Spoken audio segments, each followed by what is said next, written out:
wil begin, kom ons bid eers saam. Here, baie dankie dat ons kan saam wees. Dankie vir u liefde. Dankie dat ons net u woord het wat ons lewe oprig en waarvolgens ons hele lewe kan bou. Dankie Here. Amen. Dankie. Nico, jy kan hom maar hier langs my kom neersit. Ek wil vir julle een of twee goed wys. Maar ek wil begin deur vir julle hierdie storie te vertel. So 'n hele paar jaar terug, ek probeer nou dink hoeveel, seker 20 jaar meer terug, is my swaar, het hy hierdie planne vir 'n huis geteken. Nou my swaar is 'n goeie vriend van my, ek is lief vir hom, hy's nou toevallig ook my buurman, ek het toe later langs hom ingetrek, en hy's deel van my gemeente ook nou. Maar daai tyd het hy hierdie planne vir 'n huis opgetrek, en hy en sy vrou sit hierdie planne van hulle huis, raam hulle mooi en sit in hulle slaapkamer neer. Ek sê, Swarie, wat maak jy? Hy sê, ek droom. Los my, ek droom. En so 'n hele ruk later het hy die grond gekoop, wat nou waarop hy sy huis wou bou. Sy huis gebou, daai planne presies uitgebou, en op 'n stadium, toe ons nou sy huis, toe hy intrek en alles is daar, en toe sê hy vir my, Swara, ek bly in my droom. Ek bly in my droom. En daai het my so aangeraak. En ek dink so, hoeveel mense droom nooit en kry nooit die voorreg om hulle droom te beleef nie. Nou ek wil vandag met jou juist praat oor geloof. Neville het nou al bietjie met jou gepraat oor geloof. Ek het dit geniet om na sy preke te luister oor geloof, wat hy met julle gedoen het in voorbereiding vir vandag. En julle het saam by Neville gehoor, geloof is iets wat jy nie 50% of 60% of 80% het nie. Gelowig is, jy het 100% geloof. As jy 'n gelowige is, het jy 100% geloof. En dit is so mooi dat hy dit by elkeen van ons kom vasmaak het. En dan het hy met jou gepraat oor die feit dat geloof het te doen met die feit dat ons die Here ken. Daai Griekse woord van ginosko, om die Here te ken, om hom, Hebreëus praat van yada, om hom intiem te ken. Dit skep geloof. Dis wat geloof oopbreek, dis verhouding met die Here, en dis lekker om so saam met die Here te wees. En Hebreërs 11 vers 6, wat Neville oor gepraat het, van diere behaag die Here net deur diere te wees, maar ons behaag die Here deur geloof. Dis wat ons moet doen. En dan het hy ook gesê, en ek wil bietjie daarby aansluit vandag en verder gaan, met geloof is 'n toekomsbeskouing. Ons het gesê, geloof gaan juist daaroor dat ons nie in die verlede vashak nie, dat ons nie in wat die huidige omstandighede is vasval en in vrees staan nie, maar dat geloof eintlik so 'n prentjie is van wat die Here vir ons wys in die toekoms.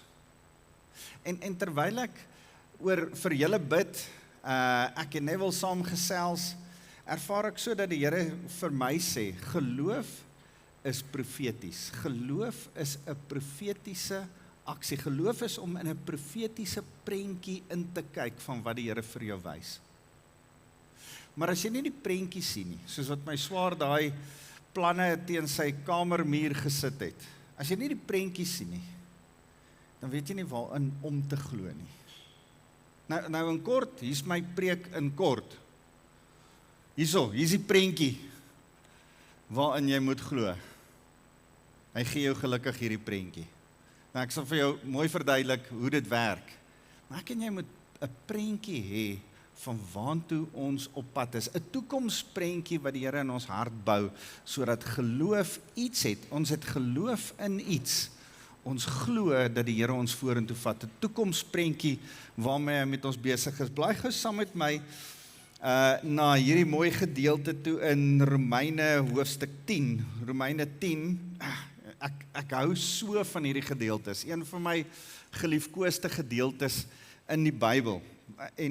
En ek het gesê ons moet by vers 13 begin, maar Ek dink julle het eers van, ja, vers 13, maar ek wil net eers vers 9 lees. Vers 9 gee die kwalifikasie van verlossing. As jy ooit wonder, het ek al tot bekering gekom? Gaan ek hemel toe? Hoe weet ek is 'n Christen? Dan is Romeine 10 vers 9 'n skrif wat jy moet memoriseer, vasmaak in jou hart. Want dit gee ons sekerheid van geloof. Dit verseker ons dat dit wat ons doen, is dit wat ons by verlossing uitbring. Hierdie skrif in Romeine 10 vers 9 sê, want as jy met jou mond bely dat Jesus die Here is, en jy glo met jou hart dat God hom uit die dood uit opgewek het, sal jy verlos word. Gaan jy hemel toe? Dis eintlik wat ons vir mekaar sê. Leef jy 'n lewe van geregtigheid, dan staan jy in verhouding met God. So, kom ons kyk gou die twee goed. As jy glo met jou hart, as jy met jou mond bely dat Jesus die Here is, met ander woorde, daar moet 'n belydenis wees. Ek wil sê met jou mond bely en met jou lewe bely. Lyk jou lewe so, dat die Here jou koning is. As hy hier sê, die Here is jou Here, dan sê hy, die Here is Kyrios, die Here is baas van jou lewe. Is hy jou baas? Volg jy hom. En dat jy glo met jou hart, dat God hom uit die dood uit opgewek het. Glo jy in die bonatuurlike? En dis wat ons vir mekaar sê, hierdie prentjie is nie net 'n natuurlike prentjie wat ons vir mekaar skilder nie, hierdie is 'n bonatuurlike prentjie.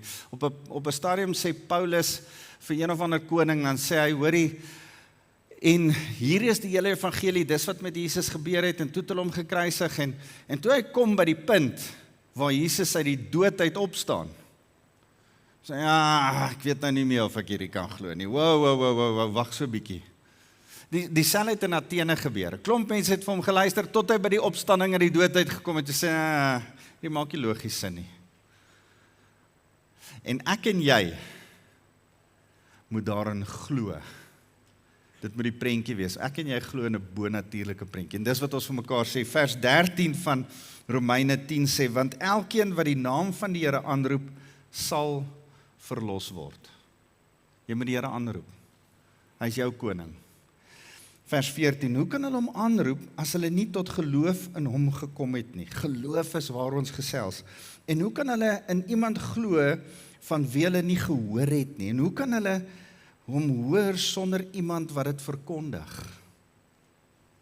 En hoe kan hulle dit verkondig as hulle nie gestuur word nie? Soos daar geskryf staan, hoe lieflik is die voetstappe van diegene wat die goeie boodskap verkondig. Jou voetstappe is mooi, as jy ander die prentjie van geloof skilder, en hulle dit kan begin snap en sien, en agter daai prentjie begin aanloop. Nou gaan hy aan, dan sê hy vers 16, nie almal wat egter aan die goeie boodskap gehoor het, gegee het nie, Jesaja vra immers, Here, wie het geglo toe hulle ons gehoor het, vers 17, die geloof kom dus uit die aanhoor, en die aanhoor kom deur die verkondiging van Jesus Christus. Geloof kom by die aanhoor, en die aanhoor kom by die verkondiging. Ek en jy het 'n prentjie nodig, ons moet dit hoor, ons moet dit verkondig. Mense gaan nie tot geloof kom as jy nie vir hulle hierdie prentjie skilder nie, maar jy kan nie hierdie prentjie skilder as jy nie eers die prentjie gevang het nie. En my en jou se werk is om hierdie prentjie te skilder. Vanaand gesels ek met jou oor disippelskap. En ek wil graag met jou gesels oor ons is geroep om eintlik disipelmakers te wees, om eintlik hierdie prentjie te skep by mense. Dis jou werk. Maar dan moet jy 'n student van die prentjie wees, van die natuurlike en van die bonatuurlike. Dit is vir my so interessant. Die Here hou van prentjies. Genesis 30 vers 37. Het hierdie weird stuk in. Wie van julle is boere en werk met die natuur, Andri? Ja, boere. So hier's 'n weird skrif. Ek weet nie of julle daai skrif gesien het van Jakob wat by Laban is, en dan moet hy bond skape hê, bondvee, bokke en skape, dan sny hy die stroke, populiere, verskillende, wag ek het dit hier oop. Dis vir my 'n baie woordskrif. Jakob het groen latte van populiere amandelbome, platane geneem en hy het stroke bas daarvan afgeskil om die wit van die latte te ontbloot. Toe sit hy dit in die takke wat hy geskil het, in die waterbakke, reg voor die kleinvee en die drinkbakke waarheen die kleinvee kom om te drink. En hulle het bronstig geraak, nou nie iets waaroor ons in die kerk moet praat nie, wanneer hulle kom om te drink. En so het die kleinvee geweldig baie geword. Weird. Maar, Here, wat gaan nie aan?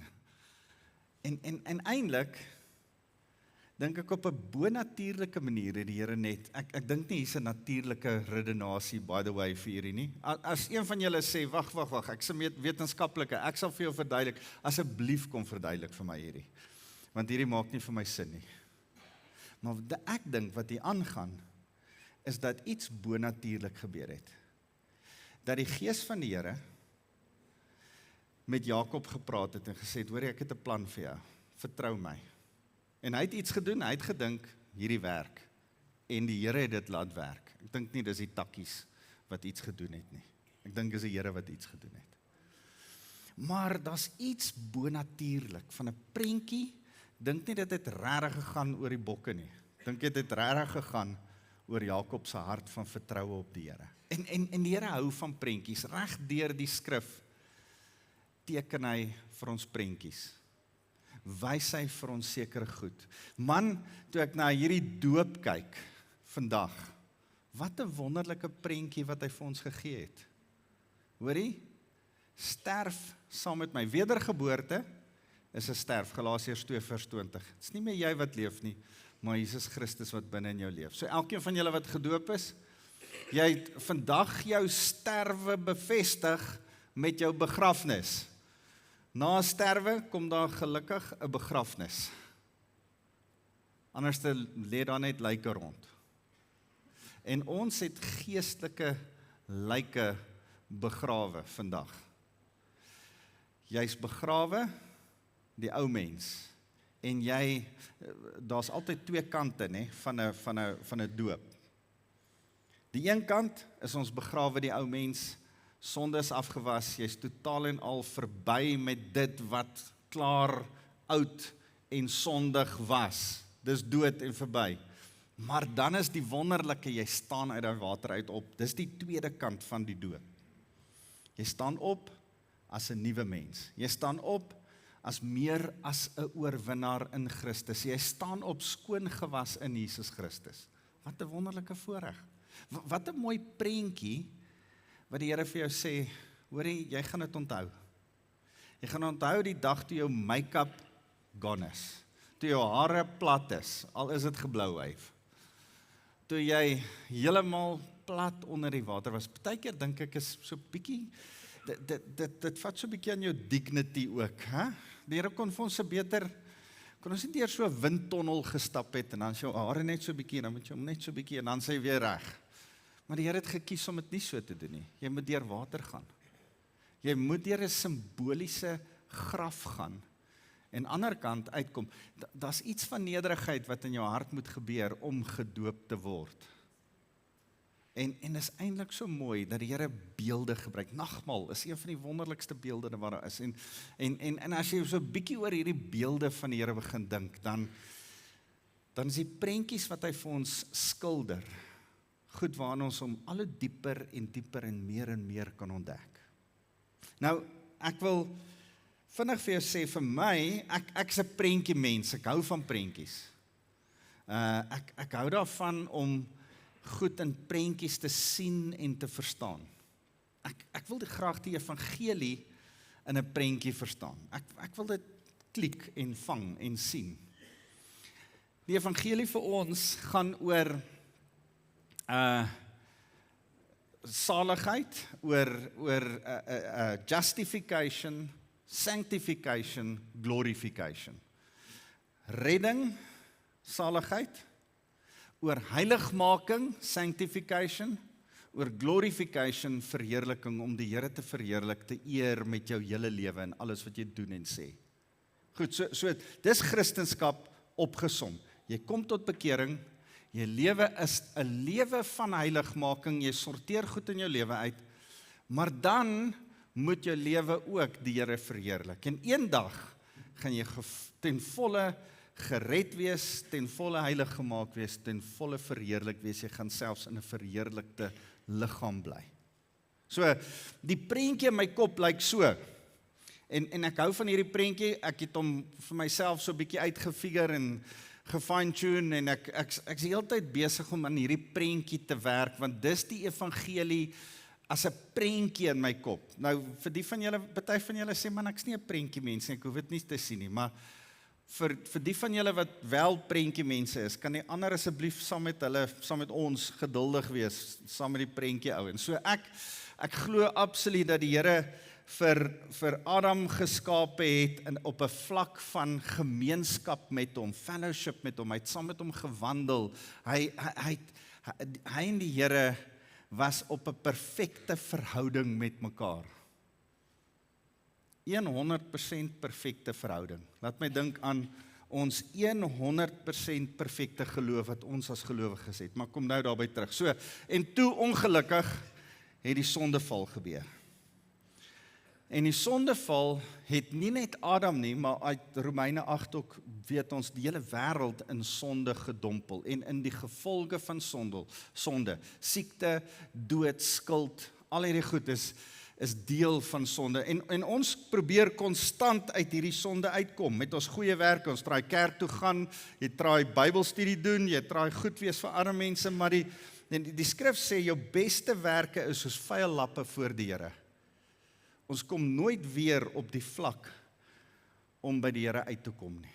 In al ons probeer, in al ons kerk toe gaan, in al ons goed doen vir mense, traai ons en ons misluk.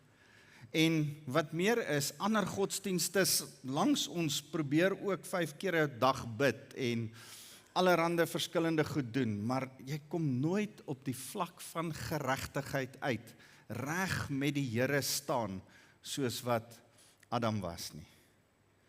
Maar gelukkig het die Here 'n plan gemaak. Ek so bly jy het rooi hier, Nico, want die Here het 'n plan gemaak. Hy het aarde toe gekom en sy seun vir ons kom stuur. Kan julle dit sien op die skerm? Sal julle dit afneem en probeer kyk. En toe het ons, as jy in hom glo, dan plaas hy jou weer op hierdie vlak van geregtigheid. En as ons op hierdie vlak is, en ons is nou hier, noem ons hierdie justification, om gered te word, om in geregtigheid met God te staan, reg met die Here. Reg met die Here, daar's net een wat ten volle reg met die Here was, wie sy? Jesus.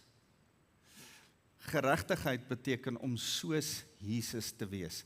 En wanneer Vader ons dophou, en hy kyk na ons, sien hy nou van nou af, nie meer ons nie, maar hy sien die bloed van Jesus Christus, en hy sien op grond van die bloed van Jesus Christus, ons totaal en al geregtig raak. Maar, alhoewel die Here ons ten volle geregtig raak sien, heeltemal, is daar nog steeds sonde in jou lewe. Die Here het jou skoon gewas van die sondes van gister, vandag en môre, maar ons nog steeds sonde. En nou, omdat ons dankbaar is en in dankbaarheid saam met die Here wandel, stap ons 'n pad vorentoe. En hierdie pad noem ons heiligmaking. Hierdie pad is 'n pad van heiligmaking, 'n pad waarop jy elke ding in jou lewe uitsorteer, skoonmaak en regmaak. So al is jou stand in Christus ten volle geregtig, skoon, perfek, 100%, weet jy daar's 'n paar goedjies in jou lewe wat ons nog steeds moet regmaak. Is daar sonde waaroor jy nog steeds moet berou hê? Daar's 'n eenmalige bekering en 'n berou vir jou sonde, maar dan's daar elke dag bekering en berou vir die goed wat jy voor die Here verkeerd doen. En Here, kan ek asseblief meer en meer soos Jesus lyk? Hoekom? Want ek en jy moet meer en meer die Here bly verheerlik. Ons het 'n lewe van verheerliking. Ek sien dit altyd so, my roeping Dit wat die Here ons voorgeroep het, is om 'n spotlight te wees. Het jy al hierdie ligte gesien wat op een of ander beeld of op een of ander gebou skyn en die lig is nie die belangrike ding nie, dis wat hy verlig wat belangrik is. My en jou se werk is om Jesus op te skyn. So ek het hierdie prentjie vir julle hier neergesit, so daar's die sondeval, die wet en al ons godsdienst kan ons nie losmaak uit die gemors van dood uitbring nie, dit stuur ons nog steeds op die dood af. Dan kom ons tot inkeer, tot wedergeboorte, dit wat Jesus vir Nicodemus verduidelik, dan kom ons op 'n vlak van geregtigheid, dis ons stand in Christus, en dan het ons 'n heiligmakingslewe, 'n lewe van seën, 'n lewe wat ons begin leef. Here, ek wil graag my lewe reg kry, aanhou lewe, ek wil 'n beter lewe leef as wat ek selfs gister geleef het, al is ek nou 'n gelowige. Ek wil nie stagneer nie, ek wil geestelik bly groei, dis heiligmaking. Dis heeltemal alright om te sê, al is ek nou 'n Christen, moet ek nog steeds beter word as wat ek gister was. En dan as ons dit doen, Kolossense 3 vers 10, dan verheerlik ons die Here. Dan maak ons sy naam groot, dan getuig ons. Ek het daai deurtjie daarin, so 'n deurtjie, ons noem dit die dood. Elkeen van ons, dis 100%, almal van ons gaan daar deur gaan. Ons wil dit nie graag vir mekaar sê nie. Maar ons almal gaan deur daai deurtjie van die dood gaan. En as ons daar deur gaan, is daar 100% verheerliking daarna. Is jy 100% heilig, 100% geregtig. Jy staan klaar 100% geregtig, maar dan staan jy ten volle heilig gemaak en ten volle in die heerlikheid van die Here, met 'n verheerlikte liggaam selfs. So, dis die prentjie in my kop. Ek kan saam met jou gesels oor hierdie en vir jou sê, omdat ons hier is, Neville het vir jou gesê, nou dat jy hier is, hier sukkel jy en wonder jy hoeveel % geloof het jy? Daai is 'n groot gelowige. Daai ou traai om die Here te dien, maar as jy hier kom en ons stap hierdie pad saam met die Here, het jy 100% geloof. Dan is jy in die Here se oë perfek as gevolg van die bloed van Jesus Christus. Hierdie prentjie help vir my. Ek hoop dit help vir jou so 'n klein bietjie. Ek hoop dit maak vir jou so 'n bietjie 'n ding oop van hoe werk geregtigheid, want die gevolge van geregtigheid is heiligmaking, die gevolge van heiligmaking, deel van heiligmaking, hoe meer ek die Here in heiligmaking aanbid, hoe meer verheerlik ek hom.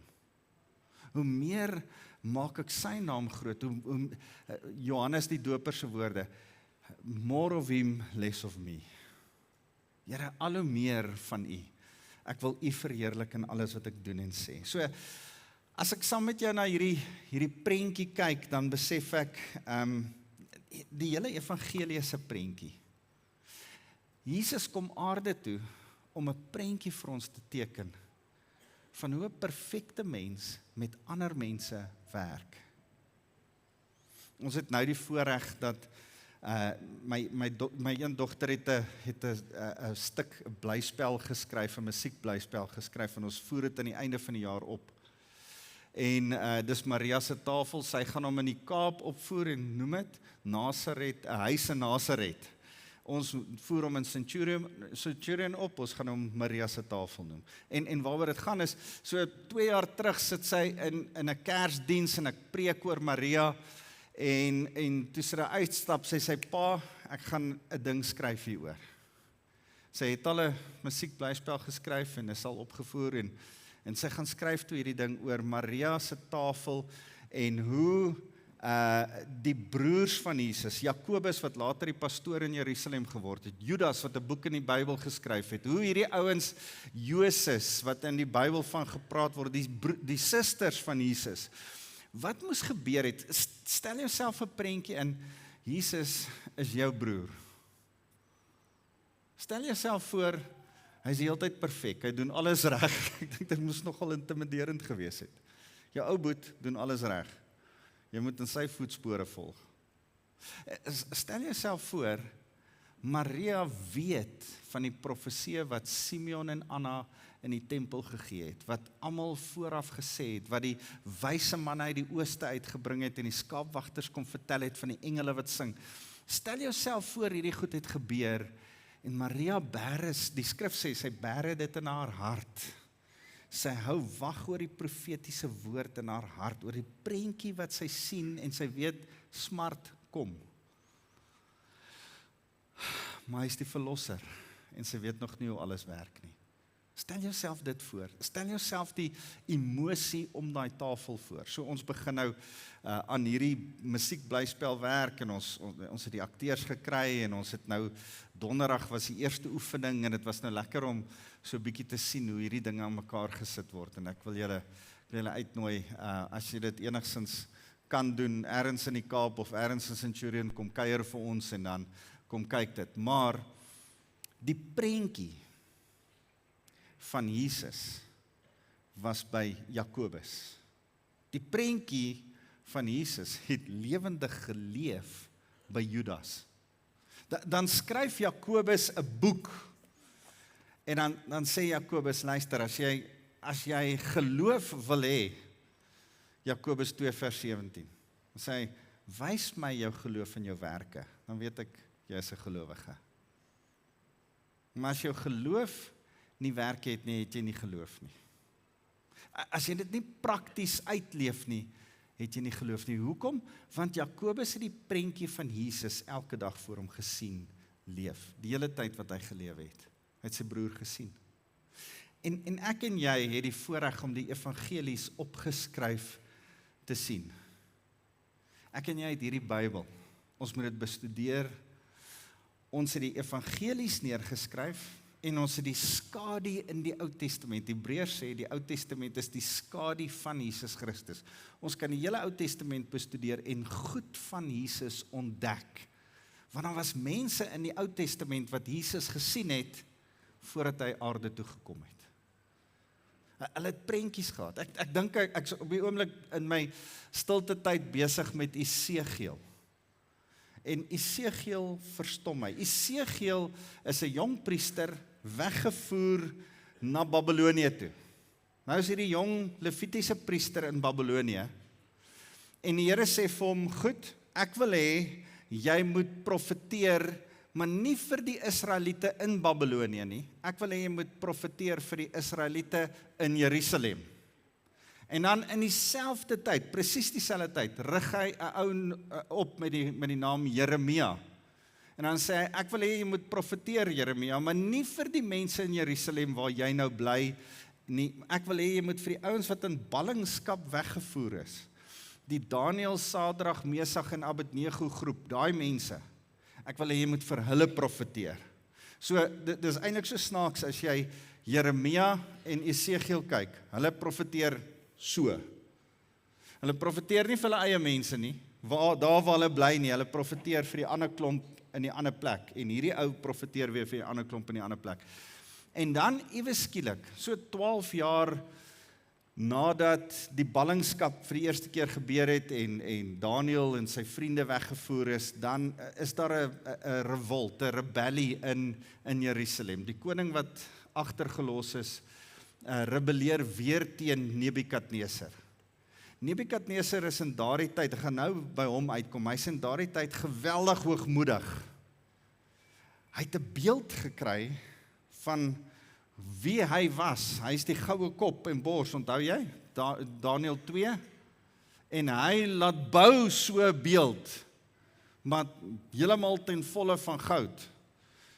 En dis eintlik hy, en dan moet voor hom gekniel word. En in daai tyd rebelleer die Jode. En in daai tyd wat die Jode in Jerusalem rebelleer, is daar 3 manne wat sê, Nebukadneser, ons sal jou help, ons sal jou bedien, ons sal daar wees, maar ons gaan jou nie dien nie, ons gaan jou nie aanbid nie, ons gaan nie ons knie buig voor jou nie. Nou is hy besig met hierdie Jode wat rebelleer, en hier rebelleer nou 3 Jode weer teen hom. En nou kom Nebukadneser, en hy sê, wag, ek gaan hierdie ouens in die vuuroond gooi. Maar kan ek nou by die vuuroond uitkom? Ek wil eers teruggaan na Esegiel toe. Sê, Esegiel is hierdie wonderlike ou. as Nebukadneser dan kom, en tweede keer die ouens in ballingskap wegvoer en Jerusalem totaal en al vernietig, platmaak, die mure platmaak, die tempel verbrand en die hele plek sonder mense los, dan begin Esegiel se profesie heeltemal verander. Dan profeteer hy nog steeds soontoe, maar daar's nie mense meer om voor te profeteer nie. Dan begin Esegiel se profesie gaan oor, hoe gaan die tempel eendag lyk? Daar is nie meer tempel nie. Nebukadneser het die tempel totaal en al vernietig. En dan begin hy profeteer. Hoor die kamers moet so groot wees, die mure moet so lank wees, die voorhof moet so breed wees, die offers moet so lyk, die koning moet so inkom, en dan moet julle dit doen, en Esegiel, waarvan praat jy?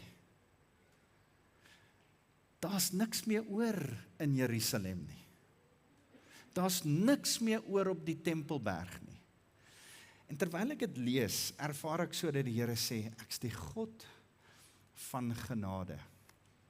Ek gee vir die ouens in Babylon 'n prentjie van hoe dit in die toekoms gaan lyk. Geloof is 'n toekomsprentjie. Geloof is profeties. Geloof wys ons waantoe ons op pad is, nie waar ons vandaan kom nie. Nie waar binne in ons staan nie. Geloof skep 'n prentjie en die Here gee vir ons 'n profetiese woord. Dis waarmee Jesaja besig was. Dis waarmee Daniël besig was. Dis waarmee Esegiel en Jeremia en Maleagi en Joël, al hierdie ouens besig was. Hulle het vir ons toekomsprentjies geskep van waar die Here met ons heen op pad is. In my stilte tyd vanoggend lees ek van Esegiel 47 waar Esegiel dan die beeld kry van water wat gaan uitvloei uit die troonkamer, uit die allerheiligste op die Tempelberg op Sion.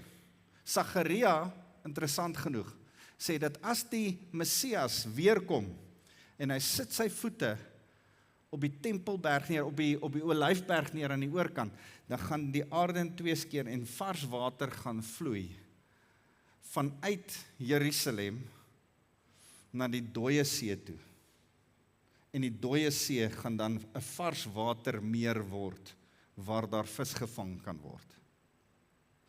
Esegiel profeteer dit, skep daai prentjie in Esegiel hoofstuk 47. Is dit nou al daar?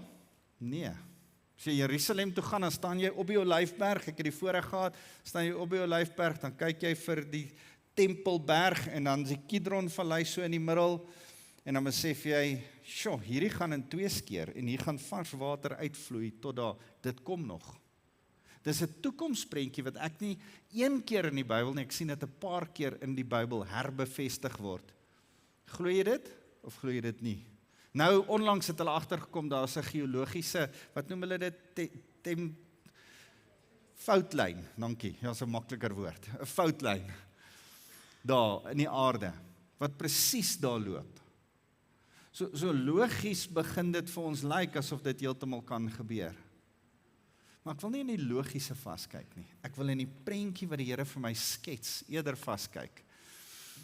2 Korintiërs 5 vers 7 sê, we live not by sight, we live by faith.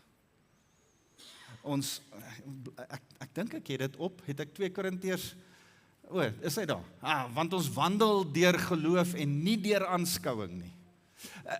In Afrikaans sê ons, sien is glo. Nee, is verkeerd, sorry. Glo is sien. Afrikaners, sien is nie glo nie.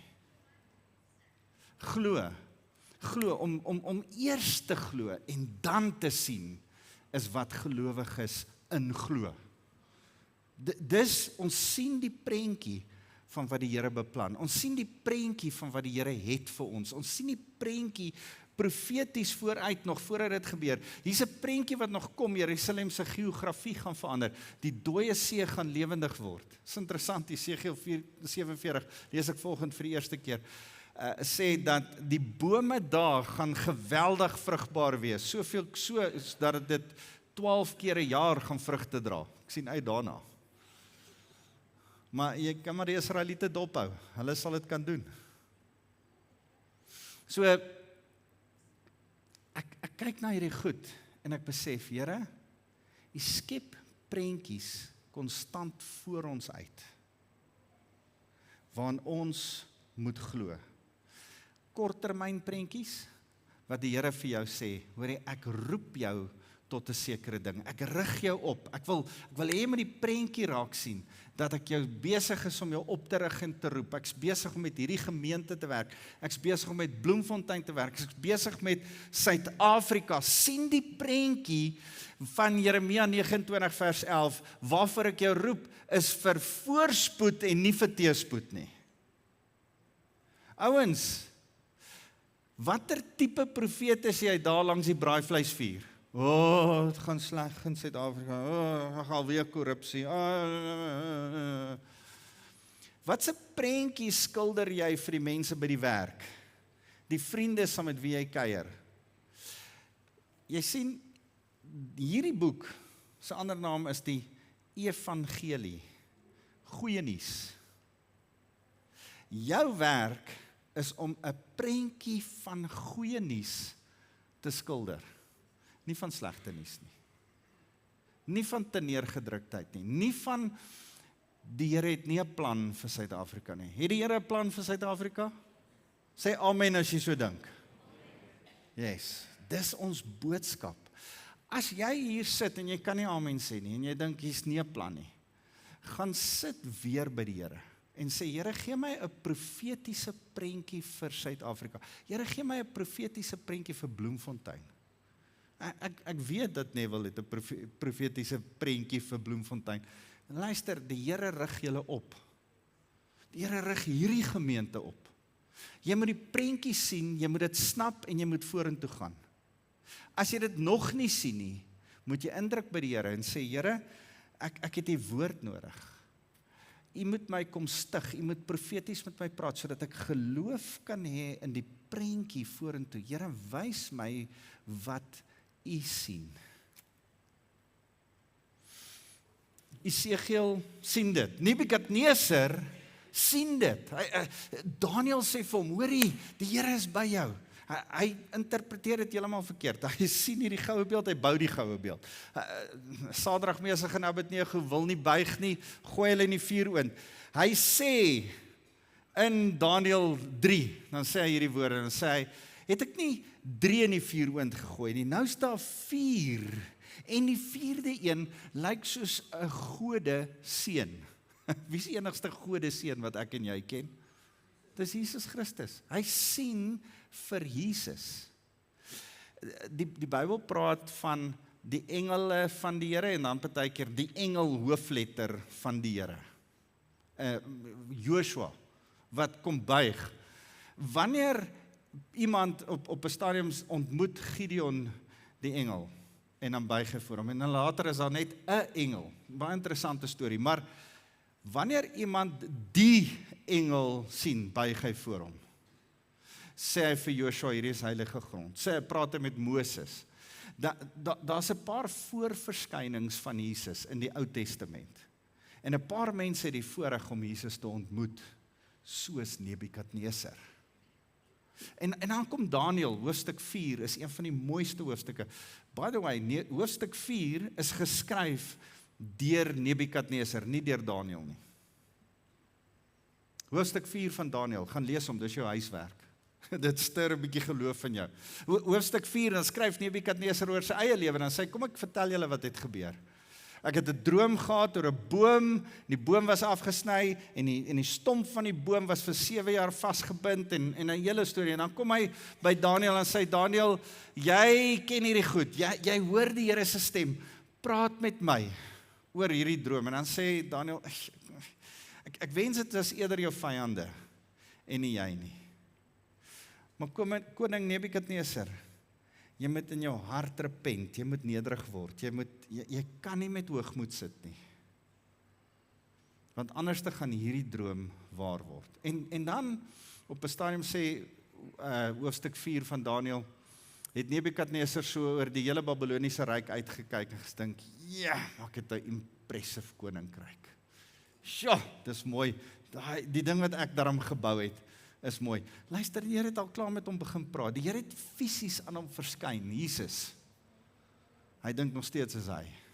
Jeremia sê op 'n stadium voordat hy geleef het, sê Jeremia, die Here gaan Nebukadneser gebruik. Dis die diensknegt van die Here. Nebukadneser is hoogmoedig, hy dink is hy. Hy sien die prentjie, maar hy sien die verkeerde prentjie. En ek ervaar so terwyl ek vir julle bid, en saam met julle hier sit, in voorbereiding aan julle dink, ervaar ek so om te sê, die Here wys vir van julle 'n prentjie. Oppas, as ek na Nebukadneser se lewe kyk, dan dink ek, jou aap, was nie jy nie. Dan is dit asof die Heilige Gees vir my sê, hoeveel keer dink jy, dis jy? Hoeveel keer dink jy, is impressed met jouself? Dis nie jy nie.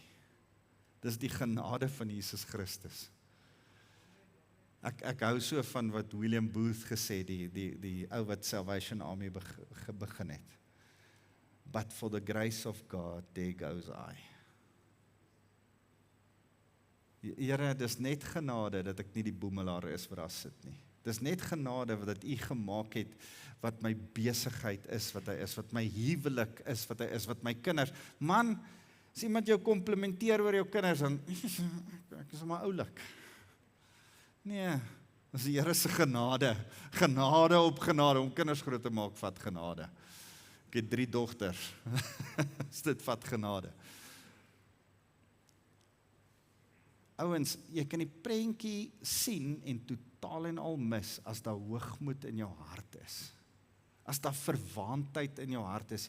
Ons het nodig om die prentjie te filter deur totale nederigheid en te sê, Here, U wys my 'n profetiese prentjie. Geloof is profeties.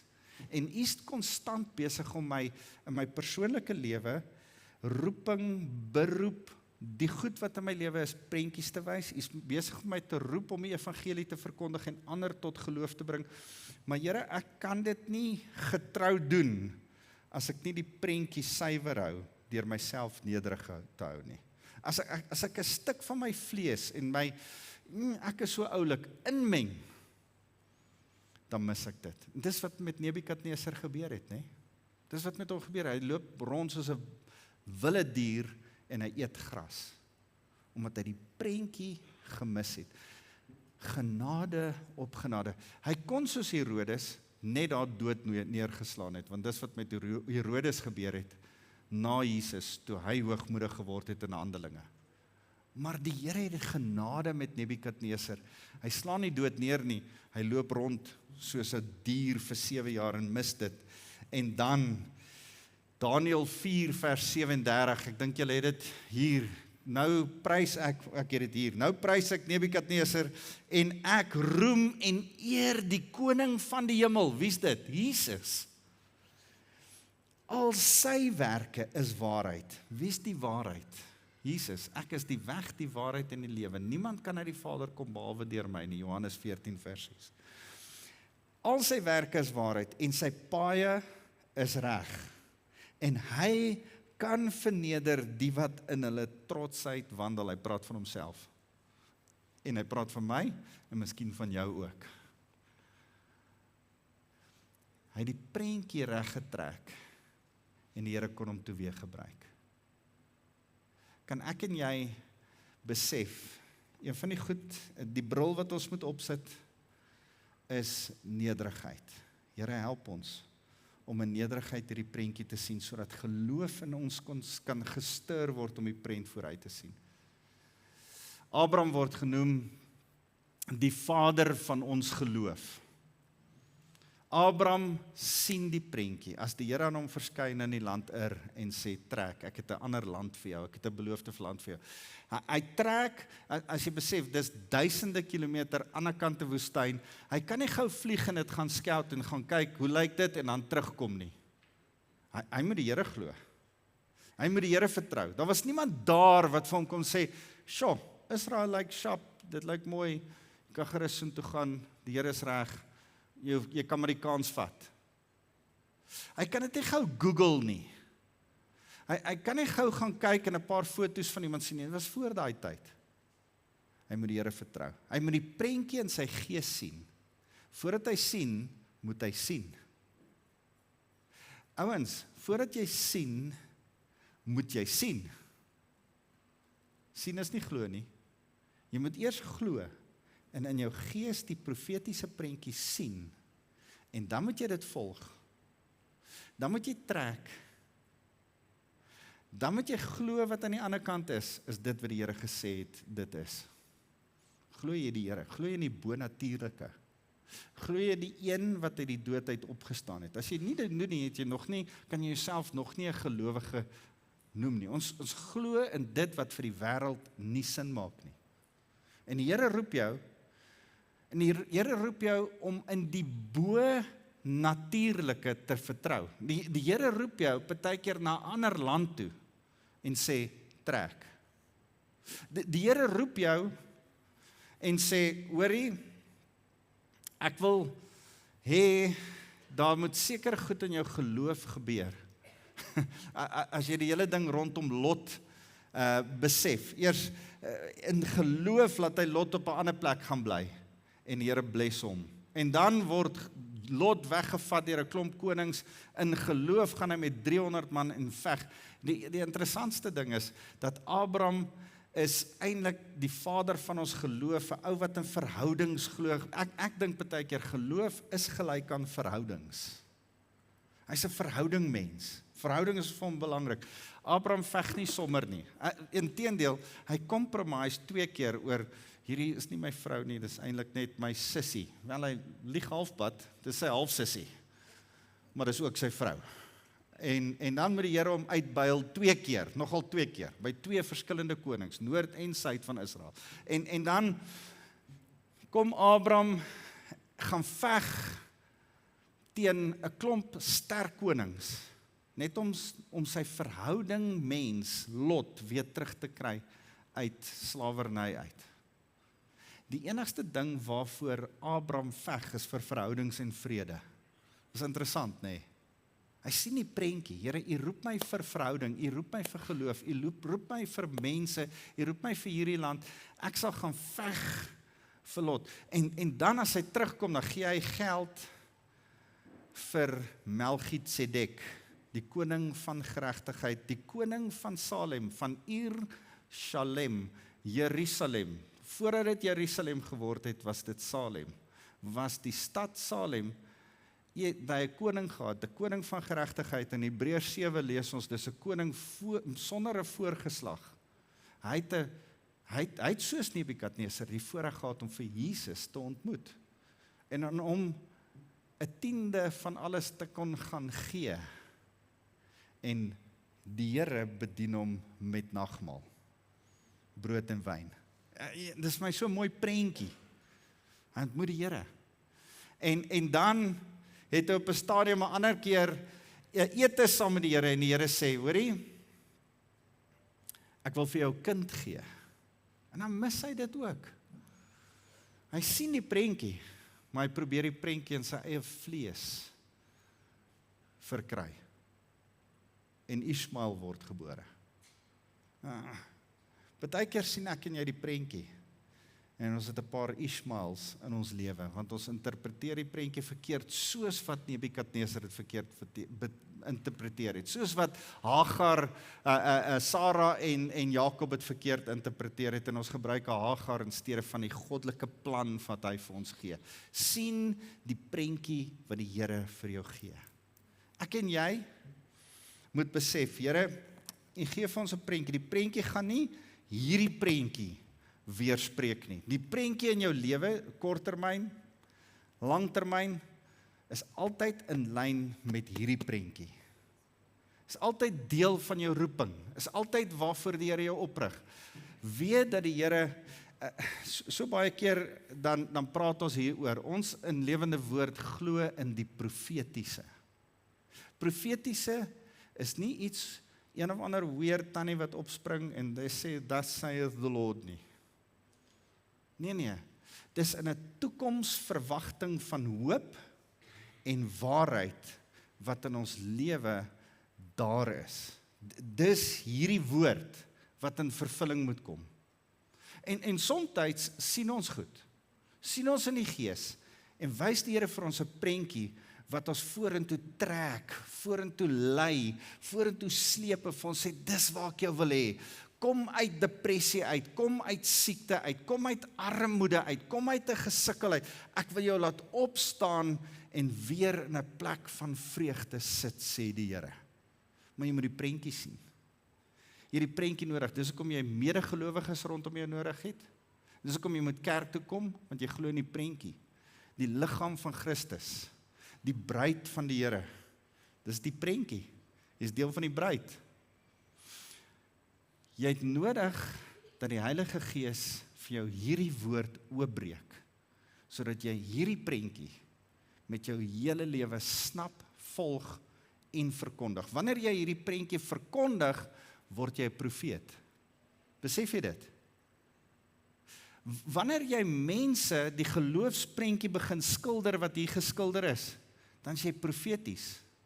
Dan begin hulle die prentjie snap en sien wat voor hulle is, en raak hulle opgewonde daaroor.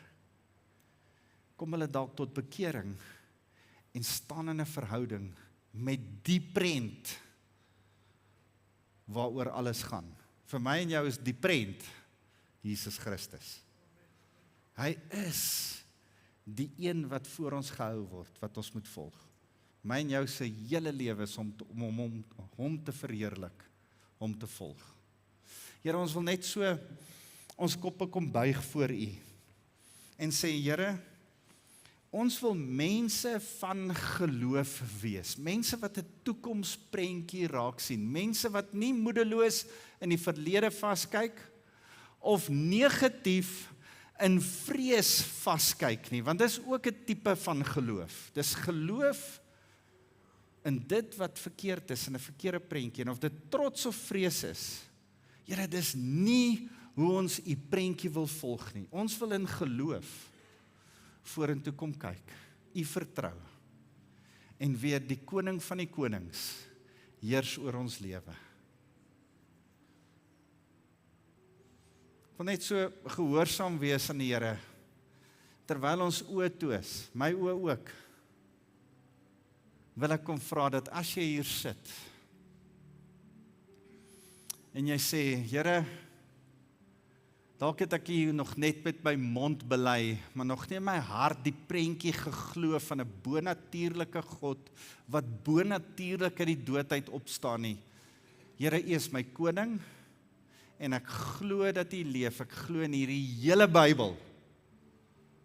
U is die bonatuurlike God wat uit die dood uit opgestaan het.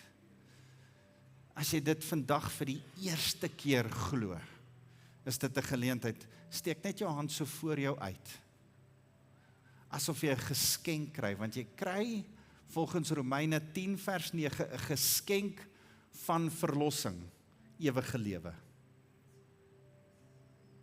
As jy jou hand voor jou uitsteek asof jy 'n geskenk kry, dan wil ek vir jou sê, jy het nodig om saam met iemand te kom bid. Na die tyd is hier 'n bedieningsspan, Nico, is mense wat hier voor saam met jou gaan kom bid. Kom bid saam met hulle na die tyd. Sê, hoor, ek het my hand uitgesteek. Ek het my lewe vir die Here gegee. Sal jy saam met my bid? En hulle sal jou lei, saam met jou bid, saam met jou fees vier. Die Bybel sê, die engele hou party oor hierdie besluit wat jy maak.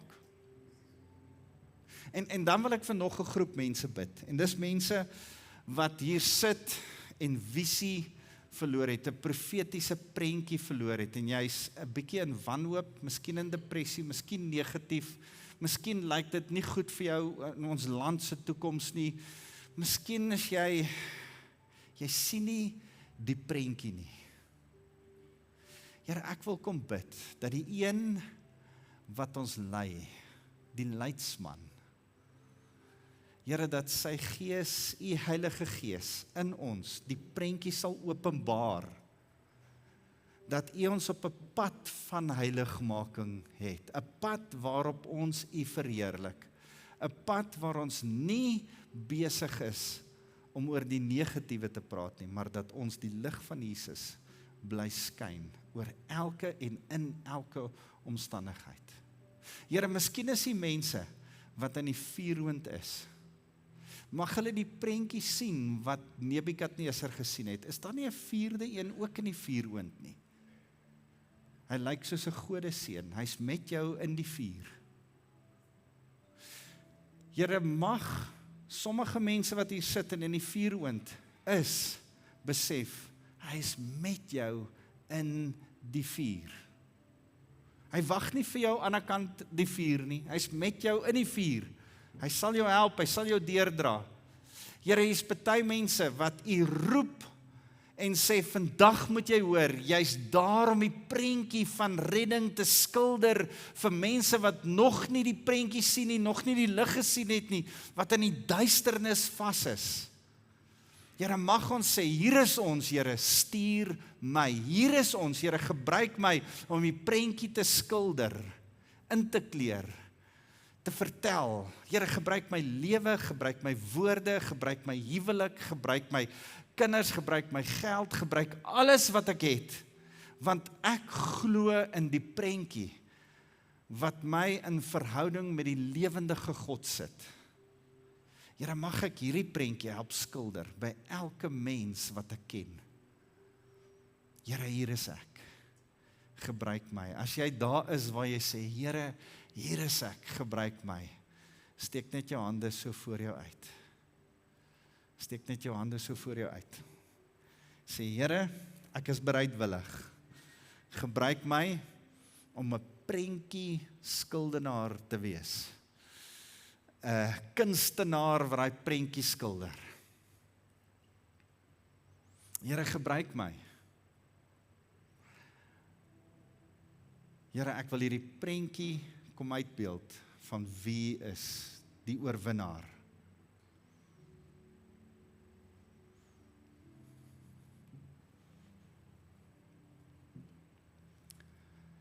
Nico, ek weet jy wil afsluit, maar ek wil hierdie geleentheid gebruik om die gemeente te kom seën. Here, mag elkeen wat nou sê, Here, ek het U nodig.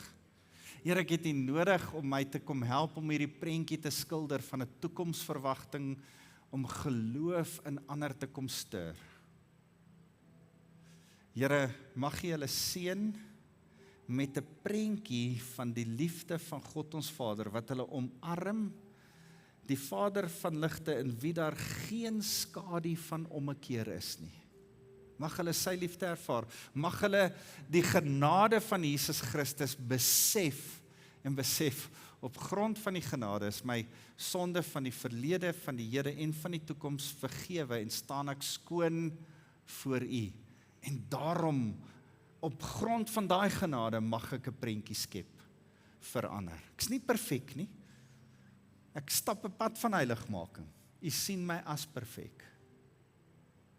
En Here, mag ek oor elkeen kom toebid, die krag van die Heilige Gees, om met ons woorde, ons lewens, ons vreugde en ons vrede, 'n prentjie van Jesus voor te hou en U die hele tyd te verheerlik. Amen en amen. Dankie.